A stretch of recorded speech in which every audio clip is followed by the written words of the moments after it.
ಈ ಥರ ಇವ್ರು ಬಟ್ಟೆ ಹಾಕೋದ್ರಿಂದನೇ ಹುಡುಗರು ಹಾಳಾಗ್ತಾರೆ, ರೇಪ್ಗಳು ಜಾಸ್ತಿ ಆಗ್ತವೆ, ಟೀಸಿಂಗ್ ಜಾಸ್ತಿ ಆಗುತ್ತೆ, ಅಂದರೆ ಹುಡುಗಿಯನ್ನ ಚುಡಾಯಿಸೋದು ಜಾಸ್ತಿ ಆಗುತ್ತೆ. ಯಾವುದೋ ನಟಿ ಯಾರಿಗೆ ಸಿಗ್ತಾಳೆ, ಅವಳು ಸಿಕ್ಕೋದಿಲ್ಲ, ಅವಳಿಗೇನೂ ಆಗೋದಿಲ್ಲ. ಆದರೆ ಅವಳಿಂದಾಗಿ ಕೈಗೆ ಸಿಕ್ಕಂಥ ಮಕ್ಕಳು, ಅಸಹಾಯಕರು ಅಥವಾ ವಯಸ್ಸಾದವರು ಯಾರ ಮೇಲಾದರೂ ಅವರು ಆಕ್ರಮಣ ಮಾಡಿ ಅಪರಾಧಗಳನ್ನು ಮಾಡಬಹುದು. ಇನ್ನೊಂದು ಕಡೆ ಇದಕ್ಕೆ ವಿರುದ್ಧವಾಗಿ ಹೆಣ್ಮಕ್ಳು ನಮ್ಮ ದೇಹ ನಮ್ಮ ಬಟ್ಟೆ, ಆ ಸಿಮಿಟ್ರಿ, ಆ ವೇಸ್ಟ್ ಹಿಪ್ ರೇಷ್ಯೋ, ಮೂಮೆಂಟು, ಕಾಂಪ್ಲೆಕ್ಷನ್ನು, ಸ್ಕಿನ್ ಕಲರ್ ಎಲ್ಲ ನೋಡಿದಾಗ ಏನಾಗುತ್ತೆ, ಪದೇ ಪದೇ ನೋಡಬೇಕು ಅನಿಸುತ್ತೆ. ಕಾರಣ ಡೋಪಮೈನ್ ರಿಲೀಸ್ ಆಯಿತು. ಡೋಪಮೈನು ಕಿಕ್ ಥರ ಅದು, ಇದಾಗೆ ಆಗುತ್ತಿದ್ದು. ಆಗಲಿಲ್ಲ ಅಂದರೆ ಅವನಿಗೆ ಹಾರ್ಮೋನಲ್ ಇಂಬ್ಯಾಲೆನ್ಸ್ ಅಂತ ಎಲ್ಲರೂ ಯಾರೇ ಆಗಲಿ, ಸಾಧು ಸತ್ಪುರುಷರು ಎಲ್ಲ ನೋಡಿದಾಗ ಆಗುತ್ತೆ.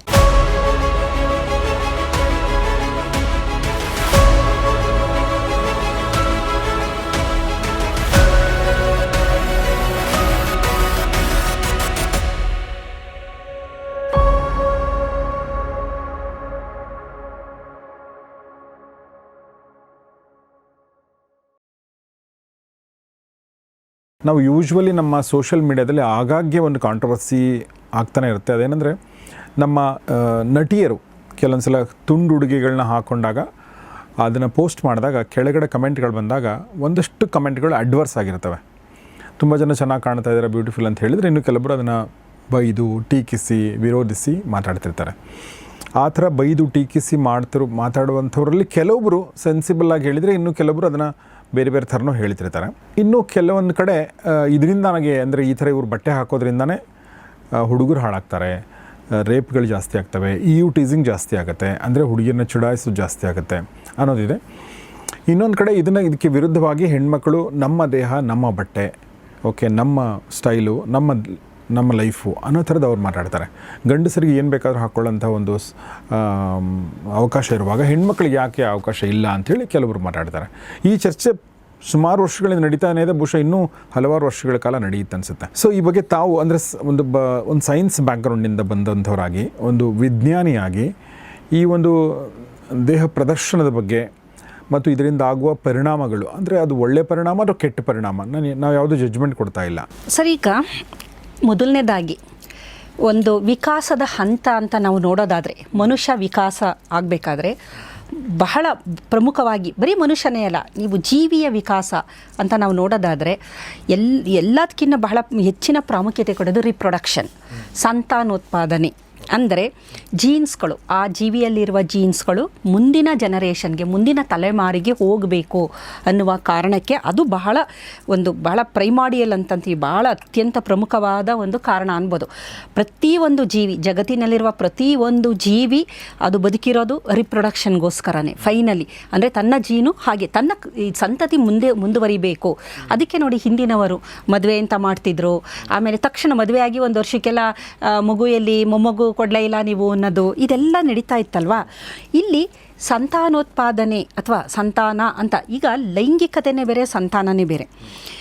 ಸಂತಾನಕ್ಕೋಸ್ಕರನೇ ಎಲ್ಲ ಜೀವಿಗಳು ಬದುಕಂಥದ್ದು, ಅದು that is the first basic thing. ಈಗ ಪ್ರಾಣಿಗಳು ಅಂತ ನೋಡಿದ್ರೆ, ನಾನು ಹಿಂದಿನ ಒಂದು ವಿಡಿಯೋದಲ್ಲಿ ಹೇಳಿದ್ದೀನಿ, ಹೆಣ್ಣು ಪ್ರಾಣಿಗಳು ಅಷ್ಟು ಬ್ಯೂಟಿಫುಲ್ ಆಗಿರೋದಿಲ್ಲ, ಗಂಡು ಪ್ರಾಣಿನೇ ತುಂಬ ಬ್ಯೂಟಿಫುಲ್. ಪಿಕಾಕ್ ನವಿಲು, ಗಂಡು ನವಿಲು ಅದ್ಭುತವಾಗಿರುತ್ತೆ, ಹೆಣ್ಣು ನವಿಲು ಅಂತ ಚೆನ್ನಾಗಿರೋದಿಲ್ಲ. ಮತ್ತು ಗಂಡು ನವಿಲು ಬಹಳಷ್ಟು ಅದು ಡ್ಯಾನ್ಸ್ ಮಾಡೋದೇ ಆಗಲಿ, ಮತ್ತು ಪಕ್ಷಿಗಳಲ್ಲಿ ತುಂಬ ಚೆನ್ನಾಗಿ ಹಾಡೋದು ಗಂಡು, ಹೆಣ್ಣು ಆ ಥರ ಒಂದು ಅದಕ್ಕೆ ವಾಯ್ಸ್ ಇರೋದಿಲ್ಲ. ಅದೇ ಥರ ಒಳ್ಳೆ ಬ್ಯೂಟಿಫುಲ್ ಆಗಿರೋ ಗೂಡು ಕಟ್ಟೋದು ಗಂಡು, ಅಲ್ಲಿ ಹೆಣ್ಣನ್ನು ಅದು ಆಹ್ವಾನಿಸುತ್ತೆ. ಏನಕ್ಕೆ ಅಂದರೆ ಕೋರ್ಟ್ಶಿಪ್ ಅಂತ ನಾವು ಕರಿತೀವಿ. ಫೈನಲಿ ಮೊಟ್ಟೆ ಮಾಡಿ ಮರಿ ಮಾಡಿ ಅದರ ಸಂತತಿಯನ್ನು ಮುಂದುವರ್ಸೋಕ್ಕೆ. ಹಾಗಾಗಿ ವಿಕಾಸದ ಹಂತದಲ್ಲಿ ಹೆಣ್ಣು ಒಂದು ಅಟ್ರಾಕ್ಷನ್ ಹೆಂಗೆ ಅಂತ ಅಂದರೆ, ಅದು ಸಂತಾನಕ್ಕೋಸ್ಕರನೇ. ಅದು ಲೈಂಗಿಕತೆ ಎಲ್ಲ ಮನುಷ್ಯನಲ್ಲಿ ಆಮೇಲೆ ಬಂದಿರೋ ಅಂಥದ್ದು. ಮೊದಲನೇದು ಪ್ರೈಮರಿ ಏನು ಗೋಲ್ ಅಂತಂದರೆ ಸಂತಾನ, ಅದಕ್ಕೋಸ್ಕರನೇ. ಅಲ್ಲಿ ನಾವು ನೋಡೋ ಅಂಥದ್ದು ಬಹಳ ಪ್ರಮುಖವಾಗಿ ಹೆಣ್ಣು ಏನಕ್ಕೆ ತುಂಬ ಚೆನ್ನಾಗಿದ್ಲು.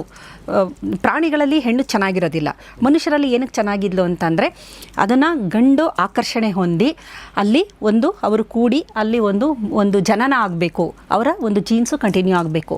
ಮೊದಲನೇದಾಗಿ ಶೇಪ್ ಅಂತ ಅಂತೀವಿ. ಶೇಪ್, ಸಿಮಿಟ್ರಿ ಅಂತಂದರೆ ಒಂದು ಒಳ್ಳೆ ಸಿಮಿಟ್ರಿ ಇದ್ದಾಗ, ಅಂದರೆ ಅದು ಸಿಮಿಟ್ರಿಲಿ ವೇಸ್ಟ್ ಹಿಪ್ ರೇಷ್ಯೋ ಅಂತ ಬರುತ್ತೆ. ವೇಸ್ಟ್ ಅಂದರೆ ಸೊಂಟ ಸಣ್ಣದಾಗಿರುತ್ತೆ, ವೇಸ್ಟ್ ಹಿಪ್ ರೇಷ್ಯೋ ಅಂತ, ಅದು ಆರೋಗ್ಯದ ಸೂಚಕ. ಅದು ವೇಸ್ಟ್ ಹಿಪ್ ರೇಷ್ಯೋ ನಿಮಗೆ ಸರಿಗಿತ್ತು ಅಂದರೆ ಆ ಹೆಣ್ಣಿಗೆ ಮಗು ಆಗುತ್ತೆ ಅಂತ. ವೇಸ್ಟ್ ಹಿಪ್ ರೇಷಿಯೋ ಸರಿಯಾಗಿಲ್ಲ ಅಂತಂದರೆ PCOD ಪ್ರಾಬ್ಲಮ್ ಇದೆ, ಒಬಿಸಿಟಿ ಪ್ರಾಬ್ಲಮ್ ಇದೆ, ಅಂಡಾಣು ಉತ್ಪಾದನೆ ಸರಿಯಾಗಿ ಆಗ್ತಿಲ್ಲ ಅಂತ ಇಂಡಿಕೇಟ್ ಮಾಡುತ್ತದು. ಹಾಗಾಗಿ ಗಂಡು ಬ್ಯೂಟಿಫುಲ್ ಆಗಿರೋ ಅಂಥ ಒಳ್ಳೆ ಸಣ್ಣ ಕಿರಿದಾದ ಸೊಂಟ, ಬಳುಕುವಂಗೆ ಅಂಥವ್ರನ್ನ ಸೆಲೆಕ್ಟ್ ಮಾಡ್ತಾ ಇದ್ದಿದ್ದು ಸಂತಾನಕ್ಕೆ. ಅಟ್ರ್ಯಾಕ್ಷನ್ ಬೇರೆ, ಅಟ್ರ್ಯಾಕ್ಷನ್ ಹೊರಗಿನದು. ಇನ್ನರ್ ಯಾವುದು ನಿಜವಾದ ಅದರದ್ದು ಮೂಲ ಉದ್ದೇಶ ಅಂತಂದರೆ ಸಂತಾನ. ಸಿಮಿಟ್ರಿ ಅಂತ ಅಂತೀವಿ. ಸಿಮಿಟ್ರಿ ಅಂತ ಅಂದರೆ ಕಣ್ಣು ಮೂಗು ನೇರವಾಗಿರೋ ಅಂಥದ್ದು, ಕಣ್ಣು ಅಗಲವಾಗಿರೋದು, ಮೂಗು ಉದ್ದವಾಗಿರೋ ಅಂಥದ್ದು, ಇದೆಲ್ಲ ಸಿಮಿಟ್ರಿ. ಸಿಮಿಟ್ರಿಲಿ ವ್ಯತ್ಯಾಸ ಆದರೆ ಅಲ್ಲಿ ಜೆನೆಟಿಕ್ ಮ್ಯೂಟೇಷನ್ಗಳು ತುಂಬ ಆಗಿದೆ ಅಂತ ಅರ್ಥ. ಕಾಯಿಲೆಗಳು ಇರುವಂತಹ ಹೆಣ್ಣು ಮಕ್ಕಳಿಗೆ, ಜೆನೆಟಿಕ್ ಡಿಸಾರ್ಡರ್ ಇರುವಂತಹ ವ್ಯಕ್ತಿಗಳಲ್ಲಿ ಈ ಸಿಮಿಟ್ರಿ ಸರಿ ಇರೋದಿಲ್ಲ.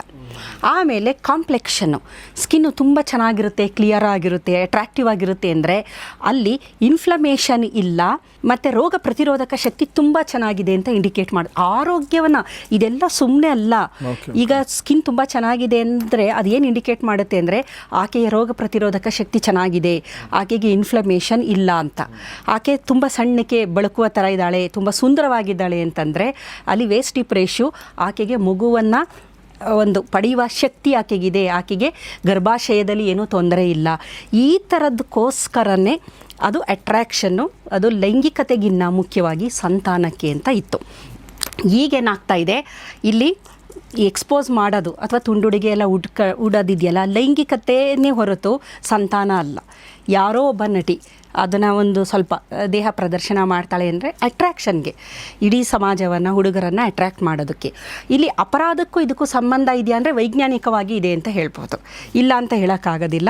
ವೈಜ್ಞಾನಿಕವಾಗಿ 75% ಇದಕ್ಕೂ ಅದಕ್ಕೂ ಸಂಬಂಧ ಇದೆ. ಯಾವ ರೀತಿ ಅಂದರೆ, ಈಗ ಯಾವುದೋ ಒಬ್ಬ ನಟಿ ಒಂದು ಕೆಟ್ಟದಾಗಿ ಏನೋ ಒಂದು ಸ್ವಲ್ಪ ದೇಹನ ಹೆಚ್ಚು ಪ್ರದರ್ಶನ ಮಾಡ್ತಾ ಇದ್ದಾಳೆ ಅಂತ ಇಟ್ಕೊಳ್ಳಿ.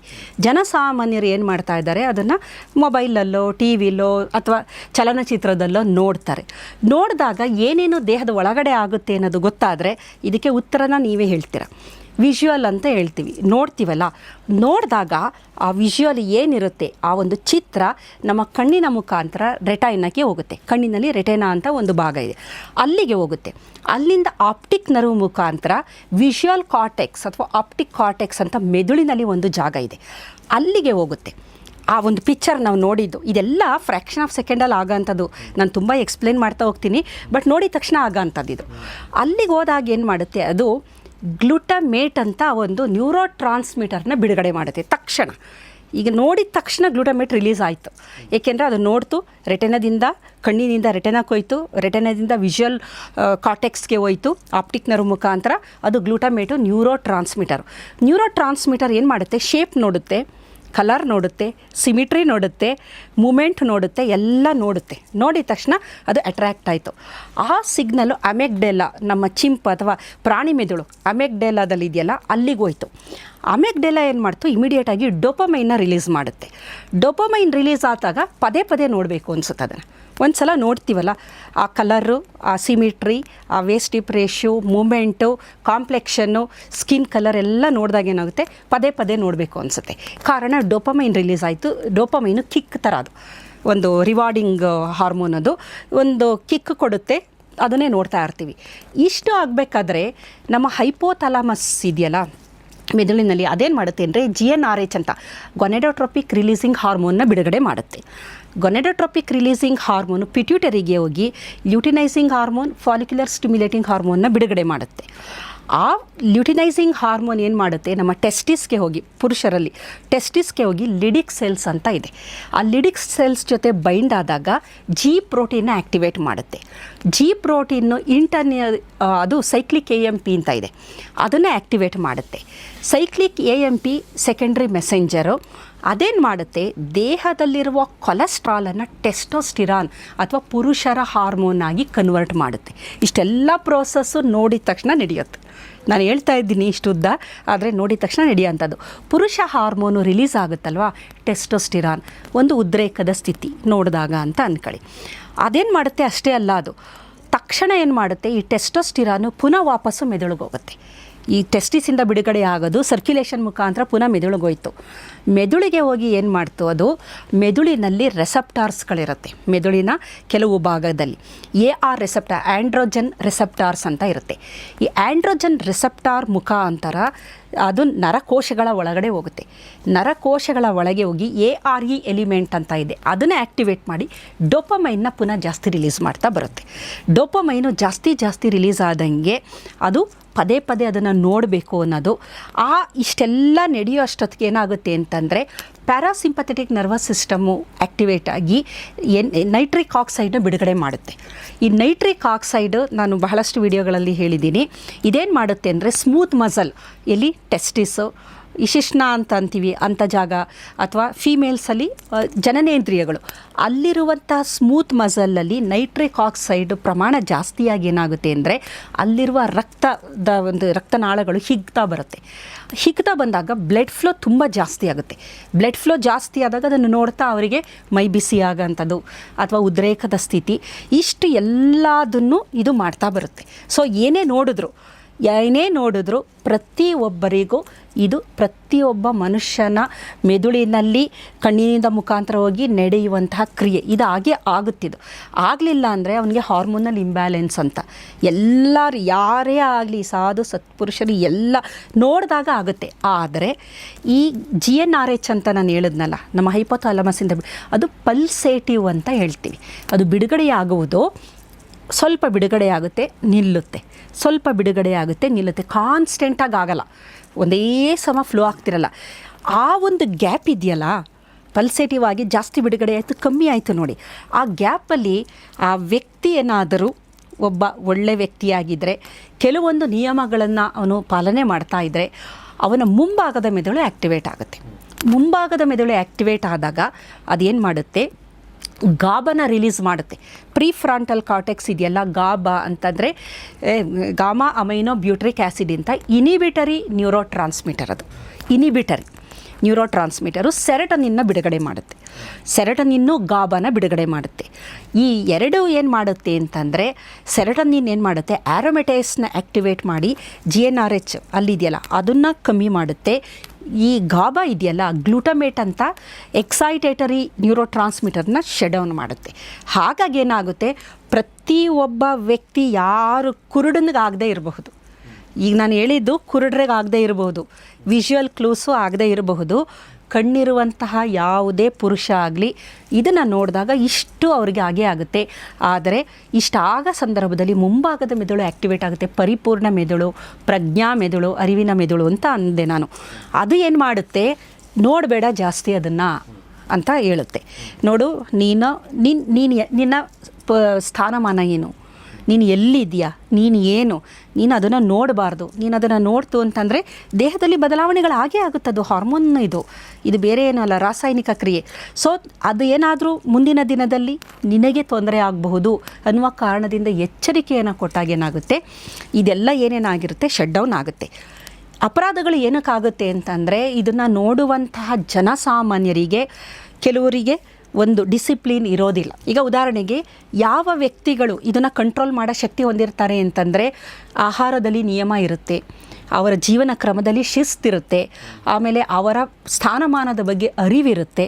ಅಂಥವ್ರು ಏನು ಮಾಡ್ತಾರೆ ಅಂದರೆ, ಆ ಪಲ್ಸೇಟಿವ್ ಆಗಿರುತ್ತಲ್ಲ ಆ ಗ್ಯಾಪಲ್ಲಿ ಮುಂಭಾಗದ ಮೆದುಳು ಆ್ಯಕ್ಟಿವೇಟ್ ಆಗೋದ್ರಿಂದ ಅವರು ನಿಯಂತ್ರಣ ಮಾಡ್ಕೊತಾರೆ. ಅರಿಷಟ್ ವರ್ಗಗಳ ನಿಯಂತ್ರಣ ಅಂತ ಹೇಳ್ತಾರಲ್ಲ, ಇದೇ ನಿಯಂತ್ರಣ ಮಾಡ್ಕೊತಾರೆ, ಏನೂ ತೊಂದರೆ ಆಗೋದಿಲ್ಲ. ಆದರೆ ಜನಸಾಮಾನ್ಯರು ಅಂತಂದಾಗ ಯಾರು ಅದರ ಅರಿವೇ ಇರೋದಿಲ್ಲ ಅಂಥವ್ರು ಏನು ಮಾಡ್ತಾರೆ, ಅದನ್ನು ನೋಡ್ತಾರೆ, ಆವಾಗ ಅವರಿಗೆ ಉದ್ರೇಕದ ಸ್ಥಿತಿಯಲ್ಲಿರುತ್ತೆ. ಕೆಲವರು ಇನ್ನೂ ಪ್ರಾಣಿಗಳ ಥರ ಇರ್ತಾರೆ. ಅವರ ಕೈಗೆ ಸಿಕ್ಕಂಥ ಮಕ್ಕಳು, ಅಸಹಾಯಕರು ಅಥವಾ ವಯಸ್ಸಾದವರು ಯಾರ ಮೇಲಾದರೂ ಅವರು ಆಕ್ರಮಣ ಮಾಡಿ ಅಪರಾಧಗಳನ್ನು ಮಾಡಬಹುದು. ಇಲ್ಲಿ ಎಲ್ಲ ಮಾಡ್ತಾರೆ ಅಂತಲ್ಲ, ಆ ನಿಯಂತ್ರಣ, ಆ ಪಲ್ಸೇಟಿವ್, ಆ ಒಂದು ಗ್ಯಾಪಲ್ಲಿ ಅರಿವು ಬಂದಾಗ ಕಂಟ್ರೋಲ್ ಮಾಡ್ಕೋಬೋದು. ಕೆಲವರು ಸಂಪೂರ್ಣವಾಗಿ ಕಂಟ್ರೋಲ್ ಮಾಡ್ತಾರೆ, ಕೆಲವರು ಒಂದು ಹಂತದಲ್ಲಿ ಕಂಟ್ರೋಲ್ ಮಾಡ್ಕೊಂಡು ಸುಮ್ಮನೆ ಆಗ್ತಾರೆ. ಇನ್ನೂ ಕೆಲವರು ಏನು ಮಾಡ್ತಾರೆ, ಆ ಥರ ಅಪರಾಧ ಮಾಡೋರ ಸಂಖ್ಯೆ ಕಮ್ಮಿ.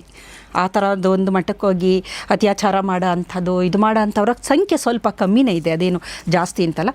ಅವ್ರು ಏನು ಮಾಡ್ತಾರೆ, ಅವರು ನಿಯಂತ್ರಣ ಮಾಡ್ಕೊಳ್ಳೋಕ್ಕೆ ಸಾಧ್ಯ ಆಗದೆ ಅವರು ಈ ಥರದ ಅತ್ಯಾಚಾರ ಮಾಡೋದೇ ಆಗಲಿ ಎಲ್ಲ ಮಾಡ್ತಾರೆ. ಇತ್ತೀಚೆಗೆ ನೀವು ನೋಡ್ತಾ ಇದ್ದೀರಾ, ಎಷ್ಟೊಂದು ಜನ ಎಲ್ಲ ಧರ್ಮದಲ್ಲೂ, ಎಲ್ಲ ಒಂದು ಧರ್ಮ ಅಂತಲ್ಲ, ಎಲ್ಲ ಧರ್ಮದಲ್ಲೂ ಎಲ್ಲರೂ ಧರ್ಮಗುರುಗಳು ಅನ್ನೋಂಥವ್ರು ತಪ್ಪು ಮಾಡಿದ್ದಾರೆ.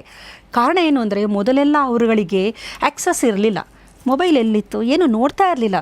ಯಾವಾಗಲೂ ಜಪ ತಪ ಧ್ಯಾನ ಅದು ಇದು ಮಾಡ್ತೀರಿ. ಇವಾಗ ಏನಾಗಿದೆ, ಮಾಡರ್ನೈಸೇಷನ್ ಅಂದಾಗ ಫೆಸಿಲಿಟಿಗಳು ಜಾಸ್ತಿ ಆಗಿದೆ. ಈಗ ಮೊಬೈಲ್ ಇರೋದು ನೀವು ಕಾಂಟ್ಯಾಕ್ಟ್ ಮಾಡೋದಕ್ಕೆ ಅಥವಾ ಬೇರೆ ಬೇರೆ ಒಳ್ಳೆಯದಕ್ಕೆ. ಆದರೆ ಕೆಲವೊಂದು ಸಂದರ್ಭದಲ್ಲಿ ಮನುಷ್ಯ ದೇವರನ್ನ ಆಗಿಲ್ಲ, ದೇವ ಆಗಬೇಕು ಅಂದರೆ ಮುಂಭಾಗದ ಮೇಲನ್ನು ಜಾಗೃತ ಮಾಡ್ಕೊಂಡಾಗ ಇನ್ನೊಂದು ಹಂತಕ್ಕೆ ನಾವು ಹೋಗ್ತೀವಿ. ಯಾವುದೋ ಒಂದು ಸಂದರ್ಭ, ಅದು ಒಂದು ಇದ್ರ ಮೂಮೆಂಟ್ ಅಂತ ಹೇಳ್ತೀವಿ, ಯಾವುದೋ ಒಂದು ವೀಕ್ ಮೂಮೆಂಟ್. ಆ ವೀಕ್ ಮೂಮೆಂಟಲ್ಲಿ ಏನೋ ನೋಡ್ತಾರೆ, ಬರೀ ನೋಡಿದರೆ ಫೈನ್ ಅಷ್ಟೇ, ಅಲ್ಲಿಗೆ ನಿಂತೋಗುತ್ತೆ. ಅದಕ್ಕೆ ತಕ್ಕಂಗೆ ಪೂರಕವಾಗಿ ಒಂದಷ್ಟು ಜನಗಳು ಇರ್ತಾರೆ ನೋಡಿ. ಈಗ ಸುಮಾರು ನಾವು ಎಲ್ಲ ನೋಡ್ತಾ ಇದೆಯಾ, ಸ್ವಾಮೀಜಿಗೆ ಅವ್ರು ಬ್ಲ್ಯಾಕ್ ಮೇಲ್ ಮಾಡಿದ್ರು ಅಂತಂದರೆ ಪೂರಕವಾಗಿ ಅಂಥ ಜನ ಇರ್ತಾರೆ, ಅವ್ರಿಗೂ ಬೇಕಾಗಿರುತ್ತೆ ಏನೋ ಒಂದು. ಸೊ ಅವ್ರು ಅಲ್ಲಿ ಹೋಗ್ತಾರೆ, ಆ್ಯಕ್ಸಸ್ ಆಯಿತು, ಅಲ್ಲೇನಾಯಿತು, ಆ ಒಂದು ವೀಕ್ ಮೂಮೆಂಟ್ ಅದಾದಮೇಲೆ ಅವ್ರಿಗೆ ಅರಿವು ಆಗುತ್ತೆ. ಆಗದೆ ಏನು ಇಲ್ಲ ಖಂಡಿತವಾಗ್ಲೂ. ಅಷ್ಟರಲ್ಲಿ ಎಲ್ಲ ನಡೆದೋಗಿರುತ್ತೆ. ಏನಾಗಿರುತ್ತೆ, ಎಷ್ಟೋ ಜನ ಹೆಣ್ಣು ಮಕ್ಕಳು ನನ್ನ ಖಾಸಗಿ ವಿಡಿಯೋ ಇಟ್ಕೊಂಡು ಅಂದರೆ ಖಾಸಗಿ ವಿಡಿಯೋ ಇಟ್ಕೊಳ್ಳೋವರೆಗೂ ಏನು ಮಾಡ್ತಿದ್ರು ಅವರು? ಅವ್ರ ಮುಂಭಾಗದ ಮೆದುಳು ಜಾಗ್ರತೆ ಆಗಲಿಲ್ವಾ? ಅಲ್ಲ ಹೇಳೋದು ಅದು ಏನಂದರೆ, ಮುಂಭಾಗದ ಮೆದುಳು ಅರಿವನ್ನ ಕೊಡುತ್ತೆ. ನಾಳೆ ದಿನ ಆಯಿತು, ಈಗ ನೀನೇನೋ ಒಂದು ವಿಡಿಯೋ ಮಾಡ್ತಿದ್ಯಾ, ನಾಳೆ ದಿನ ಲೀಕ್ ಆದರೆ ಆ ವಿಡಿಯೋ ನಿನ್ನ ಗತಿ ಏನೋ, ನಿಮ್ಮ ಅಪ್ಪ ಅಮ್ಮನ ಗತಿ ಏನೋ, ಸಮಾಜದ ಅನ್ನೋದು ತಿಳಿಸಲ್ವಾ? ಅದು ತಿಳಿಸಲ್ಲ. ಯಾಕೆ ಅಂತಂದರೆ ಮುಂಭಾಗದ ಮೆದುಳು ಆ್ಯಕ್ಟಿವೇಟ್ ಮಾಡ್ಕೊತಾ ಇಲ್ಲ ಅವರು. ಹಾಗಾಗಿ ಇಷ್ಟೆಲ್ಲ ಅನಾಹುತಗಳು ಪ್ರತಿಯೊಬ್ಬರಿಗೂ ಅರಿವು ಇದ್ದೇ ಇರುತ್ತೆ. ಅರಿವನ್ನು ತಿಳ್ಕೋಬೇಕು.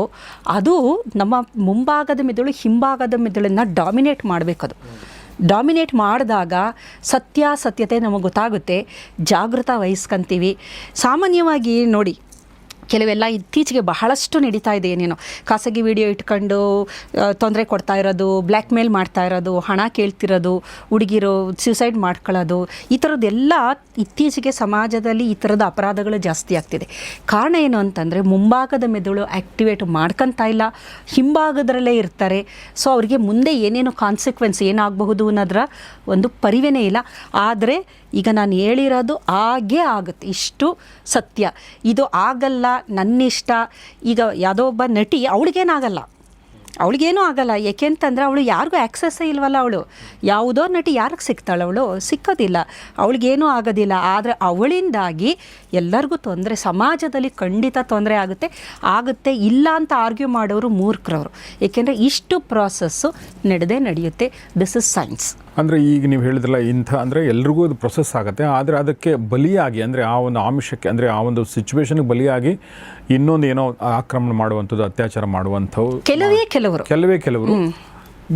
ಬಟ್ ಅವ್ರಿಗೆ ಈ ಥರದೊಂದು ಪ್ರಚೋದನೆ ಸಿಕ್ಕಿರುತ್ತೆ. ಎಲ್ಲರಿಗೂ ಸಿಕ್ಕುತ್ತೆ ಸರ್, ಎಲ್ಲರಿಗೂ ಆಗುತ್ತಿದ್ದು. ಈಗ ಒಂದು ಚೆನ್ನಾಗಿರೋ ಬ್ಯೂಟಿಫುಲ್ ಹುಡುಗಿನ ನಾನು ನೋಡಿಲ್ಲ ಅಂತ ಯಾರು ಹೇಳ್ಬಿಡಿ, ನೋಡ್ತಾರೆ. ನೋಡಿದ್ರೆ ಏನು ಮಾಡ್ತಾರೆ, ನೋಡ್ಬಿಟ್ಟು ಸುಮ್ಮನಾಗ್ತಾರೆ. ಚೆನ್ನಾಗಿದೆ ನೋಡ್ತಾರೆ ಅಷ್ಟೇ. ಇನ್ನು ಜಾಸ್ತಿ ಅವರು ಯೋಚನೆ ಮಾಡೋಕ್ಕೆ ಹೋಗಲ್ಲ. ಕಾರಣ ಅವ್ರಿಗೆ ಒಂದು ಅರಿವಿರುತ್ತೆ. ಜಾಸ್ತಿ ನಾನು ನೋಡಿದ್ರೆ ಪಕ್ಕದಲ್ಲಿರೋ ನನ್ನ ಹೆಂಡತಿ ಏನು ಅನ್ಬೋದು, ಇಲ್ಲ ನನ್ನ ಸ್ಥಾನಮಾನ. ಈಗ ನಾನು ಒಂದು ಒಳ್ಳೆ ಇದರಲ್ಲಿದ್ದಾಗ ಜನ ನನ್ನ ಬಗ್ಗೆ ಏನು ಅನ್ಕೋಬೋದು ಅನ್ನೋದು ಎಲ್ಲ ಮುಂಭಾಗದ ಮೆದುಳು ಅರಿವು ಕೊಡೋದ್ರಿಂದ ಅವರು ಸುಮ್ಮನಾಗ್ತಾರೆ ಒಂದಷ್ಟು ಜನ. ಆದರೆ ಕೆಲವರು ಏನು ಮಾಡ್ತಾರೆ ಅಂದರೆ, ಅಪರಾಧಗಳು ಅವ್ರಿಗೆ ಏನು ತಲೆನೇ ಕೆಡಿಸ್ಕೊಳ್ಳಲ್ಲ. ಏಕೆಂದರೆ ಅವರಿಗೆ ಅವರು ಬದುಕುತ್ತಿರುವ ರೀತಿ, ಜೀವನದ ಕ್ರಮ, ಶೈಲಿ ಎಲ್ಲ ಇದೆಯಲ್ಲ, ಅದು ಯಾವುದು ಅಂತಂದರೆ ಅವರು ಮುಂಭಾಗದ ಮೆದುಳು ಆ್ಯಕ್ಟಿವೇಟೇ ಆಗೋದಿಲ್ಲ. ಅವರು ಸದಾಕಾಲ ಹಿಂಭಾಗದಲ್ಲೇ ಇರ್ತಾರೆ.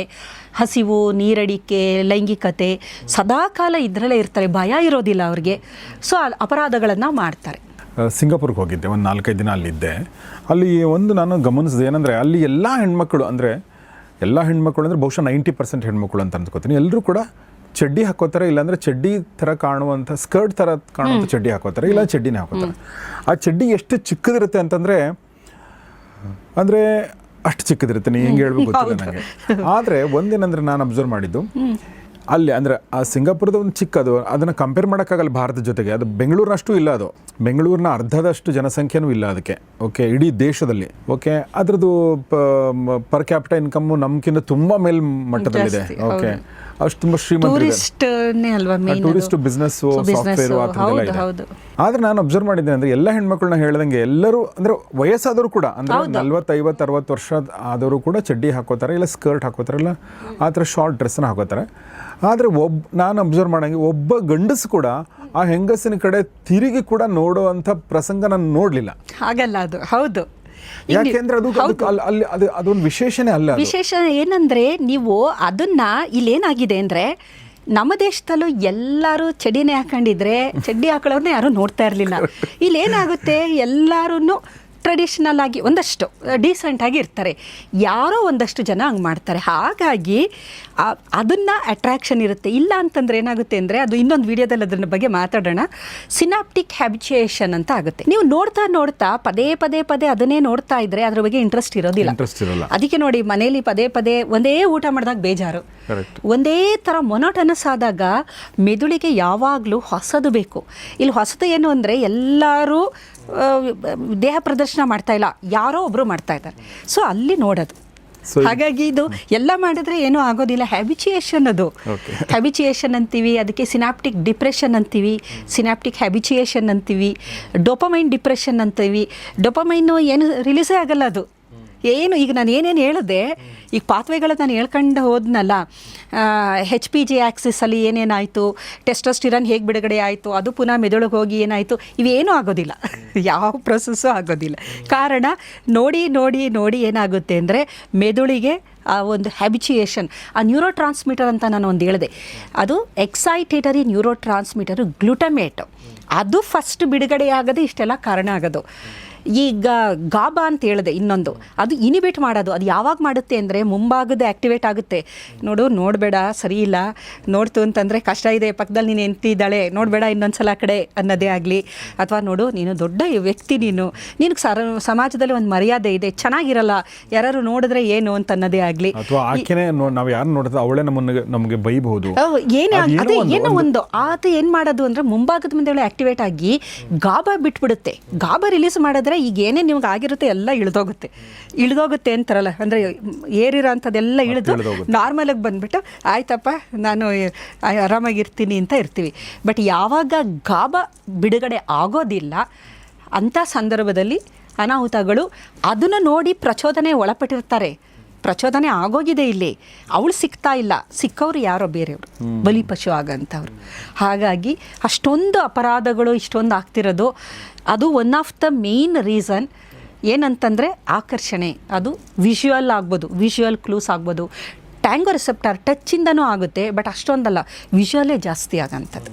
ಸೊ ಎಸ್, ಅಷ್ಟು ಹೇಳ್ತಾ ಇವತ್ತಿನ ಎಪಿಸೋಡ್ ಮುಗಿಸ್ತಾ ಇದ್ದೀವಿ. ಅಗೇನ್ ಇದು ಒಂದು ಸೈಂಟಿಫಿಕ್ ಆಗಿ ಅನಾಲಿಸಿಸ್ ಮಾಡುವಂಥದ್ದು ಬಿಟ್ಟರೆ ಇಲ್ಲಿ ಯಾವುದೇ ಜಡ್ಜ್ಮೆಂಟ್ ಯಾರು ಹಾಕಬೇಡಿ ಆ ಥರ ಏನೂ ಹೇಳ್ತಾ ಇಲ್ಲ, ಅವರವರ ಇಷ್ಟ. ಬಟ್ ಅದರಿಂದ ಬೇರೆಯವ್ರಿಗೆ ತೊಂದರೆ ಆಗೋದಂತೂ ನಿಜ, ಸಮಾಜಕ್ಕೆ ಒಂದು ಮಟ್ಟದಲ್ಲಿ ತೊಂದರೆ ಆಗೋದಂತೂ ನಿಜ. ನಾವು ಹಾಗೆ ಈಗ ನೋಡಿ, ಎಷ್ಟೋ ಜನ ಮಕ್ಕಳುಗಳು ಒಂದು ಯಾವುದೋ ಒಂದು ಕೆಟ್ಟ ಪರಿಸ್ಥಿತಿಗೆ ಒಳಗಾಗಿದ್ದೀವಿ ಅಂತೆಲ್ಲ ಹೇಳ್ತಾರಲ್ಲ, ಇಷ್ಟು ವರ್ಷದಲ್ಲಿ ಸರ್ ನಂಬ್ತಿರೋ ಬಿಡ್ತಿರೋ, ನನಗೆ ಎಷ್ಟು ನಾನು ತುಂಬ ಎಲ್ಲ ಕಡೆ ನನ್ನದು ರಿಸರ್ಚ್ ಆಗ್ಬೋದು, ಇದರಲ್ಲಿ ಬೇಕಾದಷ್ಟು ಗಂಡಸರನ್ನು ನಾವು ಪರಿಚಯ ಇದೆ, ಮಾತಾಡ್ತೀವಿ, ಎಲ್ಲೂ ಸಹ ಒಂದೇ ಒಂದು ಸಣ್ಣ ಪ್ರಸಂಗ ನನಗೆ ಇರ್ಸು ಮುರ್ಸು ಆಗಿರೋಂಥದ್ದು ಆಗಿಲ್ಲ. ನಾವು ಆವಾಗ ಅನಿಸುತ್ತೆ, ಇಲ್ಲಿ ಎಲ್ಲೋ ಒಂದು ಕಡೆ ಆ ಕಡೆಯಿಂದನೂ ಏನೋ ಒಂದು ಇದಿರಬಹುದು. ಈಗ ನೀವು ಆಪೋಸಿಟ್ ಪರ್ಸನ್ನು ಕೋಆಪ್ರೇಟಿವ್ ಅಂದಾಗಲೇ ಒಂದು ಹೆಜ್ಜೆ ಮುಂದುವರಿತಾರೆ ಅಂತ ಅನಿಸುತ್ತೆ. ಎಲ್ಲೋ ಒಂದು ಇಲ್ಲ ಅಂತಂದರೆ ಅಷ್ಟು ಸುಲಭಕ್ಕೆ ಧೈರ್ಯ ಇರಲ್ಲ ಯಾರಿಗೂ ಮಾತಾಡೋಕ್ಕೆ ಆಗಲಿ, ಇದು ಮಾಡೋಕ್ಕೆ. ನನಗೆ ಇದುವರೆಗೂ ಒಂದು ಕೆಟ್ಟದಾಗಿ ಮಾತಾಡಿದ್ದೇ ಆಗಲಿ, ನಡ್ಕೊಂಡಿದ್ದೇ ಆಗಲಿ, ಇದುವರೆಗೂ ನನಗೆ ಅನುಭವಕ್ಕೆ ಬಂದಿಲ್ಲ. ಇಷ್ಟು ವರ್ಷದಲ್ಲೇ ಬಂದಿಲ್ಲ ಅಂದಮೇಲೆ ಇನ್ನು ಮುಂದೆನೂ ಬರಲ್ಲ. ಕಾರಣ ಏನಂತಂದರೆ, ಒಂದು ಭಯ ಎಲ್ಲರಿಗೂ ಇರುತ್ತೆ, ಎಲ್ಲಿ ಏನು ಅನ್ಕೊಂತಾರೋ, ಏನು ತಪ್ಪು ತಿಳ್ಕೊಂತಾರೋ, ಅದೆಲ್ಲ ಇರೋದ್ರಿಂದ, ಒಂದು ಸಾಮಾಜಿಕ ಒಂದು ಜವಾಬ್ದಾರಿ ಇರೋದ್ರಿಂದ ಅಷ್ಟು ಸುಲಭಕ್ಕೆ ಇವೆಲ್ಲ ಆಗಲ್ಲ. ಎಲ್ಲ ಆಗ್ತಾ ಇದೆ ಅಂದರೆ ಅಲ್ಲಿ ವೀಕ್ ಪಾಯಿಂಟ್ಗಳು ಏನೋ ಇರುತ್ತೆ, ಬೇರೆ ಇನ್ನೂ ಒಂದಷ್ಟು ಇರುತ್ತೆ. ಮೇಲ್ನೋಟಕ್ಕೆ ನಮಗೆ ಒಬ್ರದ್ದು ತಪ್ಪು ಅನಿಸ್ಬೋದು, ಆದರೆ ಆ ಒಂದು ಸರ್ಕಮ್ಸ್ಟೆನ್ಸ್ಗಳು, ಆ ಪ್ರಚೋದನೆ ಮಾಡೋಂಥದ್ದೇ ಆಗಲಿ, ನಾವು ಮಾತಾಡೋ ರೀತಿ, ನಮ್ಮ ಹಾವಭಾವ, ನಮ್ಮ ಉಡುಗೆ ತೊಡಿಗೆ ಪ್ರತಿ ಒಂದು ಇಂಡಿಕೇಟ್ ಮಾಡುತ್ತೆ. ವಿಜ್ಞಾನದ ಪ್ರಕಾರ ನೀನು ಯಾವ ಬಟ್ಟೆ ಉಡ್ತೀಯ, ನೀನು ಯಾವ ರೀತಿ ಮಾತಾಡ್ತೀಯ, ನಿನ್ನ ಮೂಮೆಂಟ್ಸ್ಗಳು ಏನು, ಪ್ರತಿ ಒಂದೂ ಯಾವುದನ್ನೋ ಒಂದನ್ನು ಇಂಡಿಕೇಟ್ ಮಾಡುತ್ತೆ. ಹಾಗಾಗಿ ಎಷ್ಟೋ ಜನ, ನನಗೆ ಕೆಲವು ಸಲ ಆಶ್ಚರ್ಯ ಆಗುತ್ತೆ, ಎಷ್ಟೋ ಜನ ಡಾಕ್ಟ್ರುಗಳು, ಎಷ್ಟೋ ಲೇಡೀಸು ಕೆಟ್ಟದಾಗಿ ಡ್ರೆಸ್ ಮಾಡ್ಕೊತಾರೆ, ಎಂಥ ಒಳ್ಳೆ ಪ್ರೊಫೆಷನಲ್ ಇರೋರು ಬೇಕಾಗಿಲ್ಲ ಅದು. ಎಷ್ಟೋ ಜನ ಈವನ್ ಪ್ರೊಫೆಸರ್ಸ್ಗಳು ಕೆಟ್ಟದ್ದು, ಅದರ ಉದ್ದೇಶ ಏನು ಅಂತ ನಾವು ನೋಡಿದಾಗ finally attraction, they want to attract people, more people.